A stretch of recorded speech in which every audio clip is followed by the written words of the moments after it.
And we're back, and I have caught Hanne here, red-handed with her favorite, I dare say, Yes. book about riding. Mm-hmm. And that is, I believe, Reitlehre Yeah. by... Wilhelm Müseler. Yeah. And I encountered this when I was like 14 years old in my local library in Danish. And I was sort of devouring everything that had with writing to do. And then I found this and I didn't understand anything. All right. I did understand Danish. That is very similar to Norwegian. Yeah. But it didn't say anything of the things that I was used to in horse riding books. It wasn't saying like, this is how you get up on the horse and, things like that. Oh. It was talking about how it should feel and how there was a difference between trained horses and horses that have been trained wrong, and a lot of philosophical stuff and illustrations about how to sit and how the horse should not move and stuff, and a lot of text. So a completely new grammar to you. Yes. And then I was like 14 years old, so it's not strange that I sort of shied back a little from all that text. But I think I was curious, and I was riding, so I went to the horses and I asked them, sort of, and then I was like just wondering. And then I used to go to the library regularly, and every time I was there, I borrowed that book. So, the horses used to have a sort of a little pocket back here with the dates on. The books, yeah. Yeah, the book. Did I say? The horses. I say horses all the time. Yes. Yeah, the books used to have this little pocket. Yeah, the library books, yeah. Yeah, and the librarian was stamping, took out a little card. Yeah, the little card. Yeah. Stamping that, and that was the date you were supposed to hand it back in again. Yeah. And I did that, and the next time I was there, I was borrowing it again, and then I opened the book, and I was like, "What? This did not stand in? It was not in the book the last time I read it." And I was so curious to learn, that why did I miss that the last time? And then I understood that is because I learned something from the horses in between the readings. So that little card in the end had ended up with only me. It was full of my dates. I could recognize it. It was really funny because nobody else wanted to read it because it was quite thick and lots of letters and not so many pictures. Mm-hmm.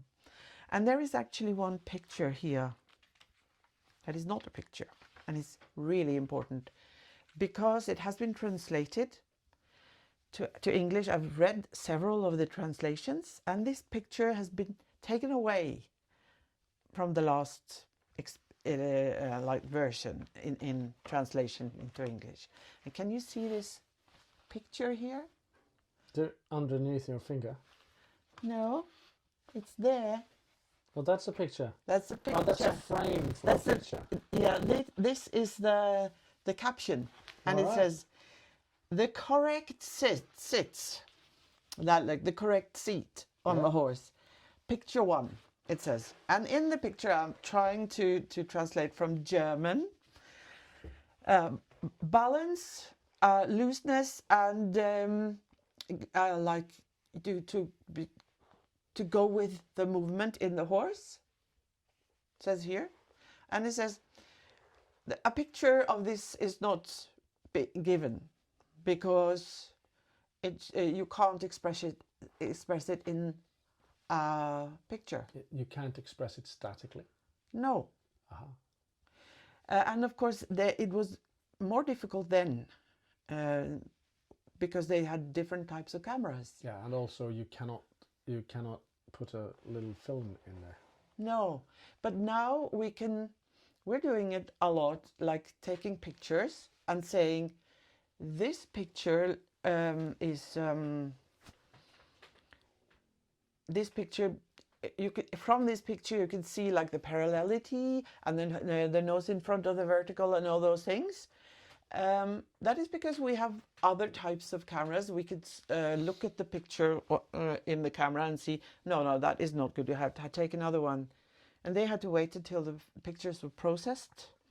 Yeah. So at the moment now we can take regularly when we have done shows and stuff. I hear the camera people say that they have taken thousands of photos in one, and the biggest job is to sort through them. Yes, it is. And I do that when I take pictures as well, because I want a picture that sort of is expressing what I actually feel. Yeah. And in this book, the pictures are not so good, you know. And he realizes that. So he says it in this picture. And I think that's a wonderful way to do it.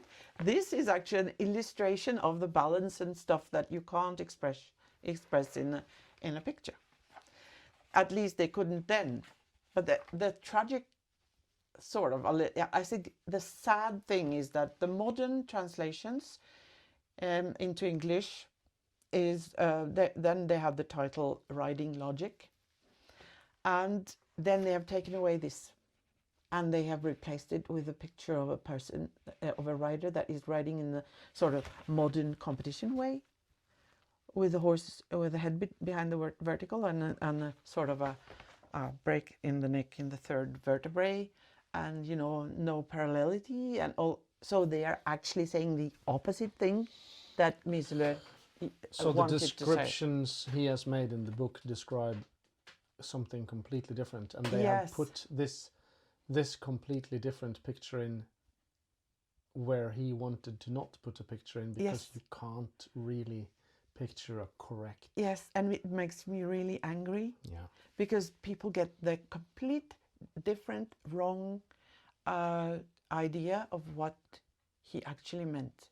And you know, the book is so full of text, and people don't bother reading the text when they have pictures. And in the modern way, you know, they have huge pictures of competition riders that have huge names, and they're showing the opposite of what he's saying.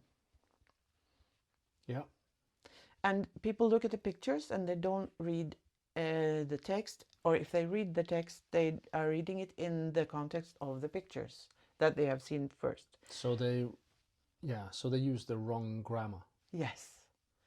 And that is why I want to sort of show this wonderful book and sort of try to Redeem redeem it and show people that it's actually valuable. But you have to see past the pictures and also some of the illustrations, because they have changed those. And I guess that might be because this was written before the Second World War and by a German. Yeah. And he was a lieutenant. And he was wearing German uniforms that after the war was, of course, looked upon as Nazi uniforms.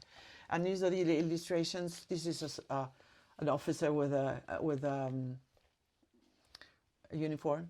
So I understand why they wanted to change the illustrations, the drawings. But some of the drawings are wrong as well, because the artist hasn't understood the dynamics and the physiology of the movement. So you have to go to the source. And that is always like that when you study the old texts. You must go to the source. And luckily we both understand German, at least when we read it. To some degree, yes. Yes. And there's something else to speak it, but and I understand French as well. So then we are able to. We haven't got the original for Guerinieri, No. but that would be interesting. But what is wonderful with this? That is important to get to that, and that is that it's actually talking about how to help a horse that is not that has sort of got faults. It has been written in the wrong way, so it's got bad habits, all kinds of trouble, and how to help the horse to become like good again, really functioning in a good way. And he describes very well how to get the horse over the back, as I call it. That is a modern way to say the same thing that he says. Unter den Hilfen. Now he says an An die die Hilfen. Hilfen stellen. An die Hilfen stellen. And that means... So not under. That means an, that means, as I understand German, it's like, it's not on, it's to, like here. So when the horse is to the bit, it's like not lying on, it's like touching onto a surface or something like that. Mm-hmm. And when the horse is an die Hilfen, then he is like coming out to all the aids, touching all the aids. And this expression is translated into English as making the horse obedient to the aids. And that's not quite the same, is it? It's not the same. It's like, then it sort of implies something that is like obedient, like this, forced to listen to the aids, instead of coming to the aids, coming out to the things that you suggest to the horse. And the whole thing here is about learning how to sit, learning how to follow the movement in the right way with a straight and balanced body, how to actually stretch, to become supple. He says everything about how to not sit like when you're stiff, when you're like hollow back, how to use your seat to collect the horse. I have never seen any other book about riding that explains these things.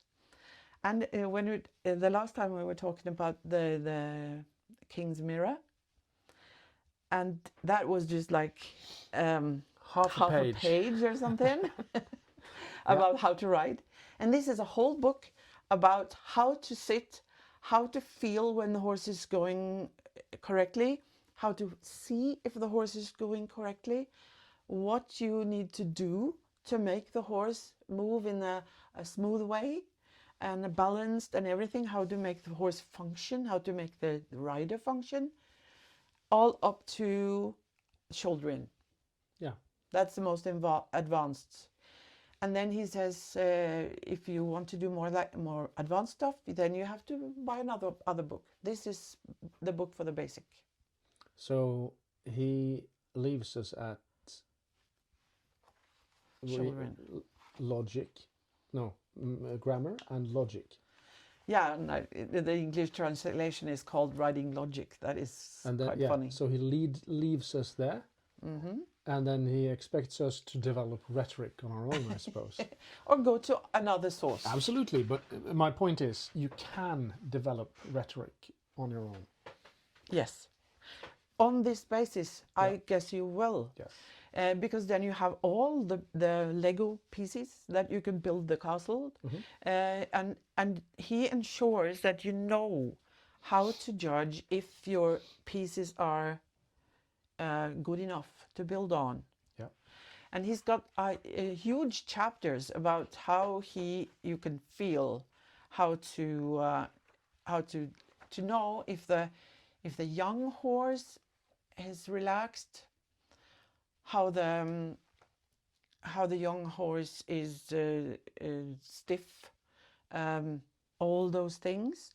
And also that was a young horse. Then is the horse that has been ridden in a wrong way, and it's then of course it comprises the horse that has had injuries or like all kinds of troubles, and how to know how it's wrong, why it's wrong, what you do to help him out of it. And it's so valuable. And I know of no other book that is talking about this. And it should have been much more used. But the modern versions are just talking about how you can do piafs. Look at this wonderful piaf, they say, and the piaf is on the forehand and behind the vertical. And it doesn't give people the right impression of what is good writing or what he is trying to say. So when it comes to the classical education, I think this is a very, very important step on the way. We were talking about the medieval times with the King's Mirror. Yeah, where we had to guess. Yes, we had to guess. Here we don't have to guess, but people didn't understand it. No. So we're still at the same. Yeah. Yeah. So some of this has been lost in translation. So we had to go to the sources. But, I would love to translate this one into something new. But that is actually what we're doing in our videos. Yes. So you don't actually have to go to Müseler to learn what he is saying, because I'm quoting him all the time. Absolutely. In all my videos and everything that we do, because I'm so influenced by this man, and he's such a genius. Yes. So have you got anything to ask about this? Because it's like huge. I can't tell you all the details that are here. We're not compressing the book for people to understand. So this is just to make us think and to make you guys think a little bit about how to understand. I've got one quote that is really... Please. You remember which one? Yeah. When the horse is to the aids, all of the above errors disappears. Yeah. That is my proof of concept, because I have tried. There is a list here about all the things that all the faults that the horse typical can have. Problems that you have when you ride. Yeah, the horse is stumbling. It's like opening his mouth. He's chomping on the bit. He's paddling with his front legs. He's stepping on his shoes. He's like striking the other legs. He's got uneven gaits. He's ambling. He's not parallel at the trot. He's got 4 beats in the canter. He's pulling. He's pushing. Like he's not going forwards. All those things that you can imagine, they go away when the horse is coming to the aids, as he describes it here. And he describes this really, really particular, like it feels like this, it looks like this. And I'm not going into all the lists that he is coming with. No. But what I'm saying is that he's right. Because if you do it the way he describes, all those faults go away. And the horse, the horse is nervous, the nervousness goes away. And the horse becomes like easy to ride, very happy, very confident. And everything. So all the good stuff is in there. All the good stuff is in here, in this tiny book, in all the German accuracy, because he's very, very particular. He's very good at describing, but you need to have the patience to read what he's actually writing. Yeah. So here is one book that manages to give us a window into what is the true classical style. Because none of these people have decided what the classical means. In my opinion, classical is something that exists without us, really. But we are people, not we necessarily, but people are an expression of the classical way. Yeah. And the classical way of writing encompasses all this sort of stuff. Some of it is to be thrown in the bin. Some of it is necessary to learn. We need to learn translation. Like the classical education requires you to read texts from in old Greek and Roman, Yeah. in the original language. Yeah. And try to understand how people have been thinking. Yeah, not because they want you to be the best at understanding Greek or Roman, but because you need to learn how to understand a language or a way of expression, Yeah. and how a process of learning has to happen. And you know, this guy, he was a lieutenant in the cavalry. So we're talking about, we have been talking about, you know, the horses at war. And that is the most extreme ways that you could cooperate with a horse. Yeah, in good and bad. And this guy was also doing that. Here is the cavalry officer. Cavalry officer jumping, yeah. It's a very nice seat. Yeah. And also they were like going in the terrain. And this is a tradition that is valuable to understand. Yep. Because they knew something. And they were officers and soldiers, and you think that they're educated to kill people. But it is a fact that you can't get a horse to cooperate with you if you're not sort of communicating instead of forcing. Mm-hmm. Because if you force the horse will run away as soon as the cannons start. To truly understand a thing, test its limits. That was a Dune quote. Dune and Müseler, that is the best, the only best place sources you'll for find quotes. that. Yeah. Yeah. So I just, if people would like to find, of course, people who are speaking German, just go to a like antique bookstore and just buy this one. Mm-hmm. But if you can't, and it's actually translated into Swedish and Danish, so Yes. it's possible to get those from an antique bookstore. And if you want the English one, I have an English translation here that is not, it's not that new. So it's got many of the old pictures. The original images. Yes, and it's also got that little drawing. the text, the non-picture. The non-picture. Here is the picture that says "learning to sit." That was the one that we, and there is also one. I don't find it now, but there is also one of how a horse should move.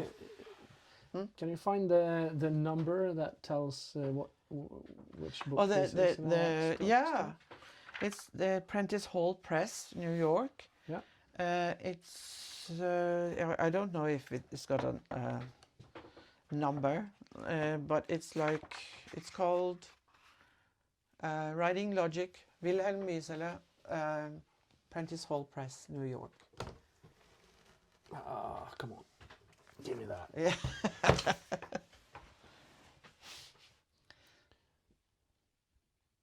And be sure that you understand that these things, making the horse obedient to the aids and stuff, that means to the letting the horse come to the aids. And when I say making the horse move off the back, that is what I mean.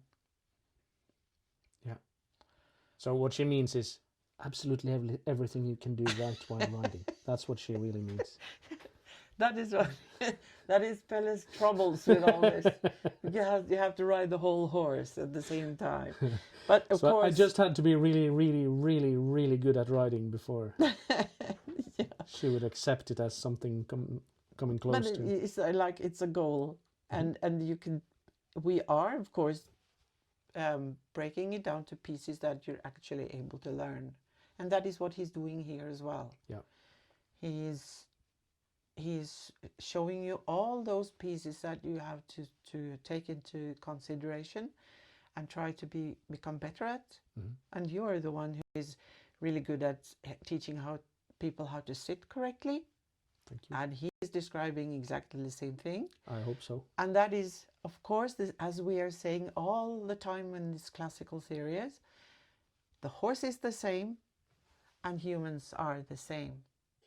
So we have sort of the correct answer lies in the bodies of the horse and the rider. And if we can recreate what is in a manuscript or in an illustration from the medieval times, and then we see that it's actually adding up, then we could recreate what this source is explaining, and then we can judge a little about how they were doing, what they were doing that in Yes. that time. And that teaches us how we can do it. Yeah, and we can of course then keep what we like, feel that is right, and put that other thing aside, but not discard it, Absolutely. because it might be something that we didn't understand, Yes. as I did with this one. Like I think I borrowed it like 20 times or something, and then I moved, and I didn't have it, but then I was able to buy it from an antique store. Yeah. Several times. I have several, and I've lent it to people, and I haven't got it back, and my memory is so bad, so I don't remember who borrowed them. We're spreading the word. It's all right. Yeah, it's all right. There are more out there. Yeah. Mm. Thank you for this discussion about Wilhelm Müseler and why he belongs in the classical Tradition. tradition, which we think very much he does, even if that's definitely after 1820. And next time I'm trying to get you to the Guérinière. Oh, she's pushing me really hard on that, but I'm not sure I want to yet, so we'll see. Oh, then we do the Bayou or Bayou carpet, or the yeah, we'll see. We will see. See you. Thank you guys for tagging along. See you soon.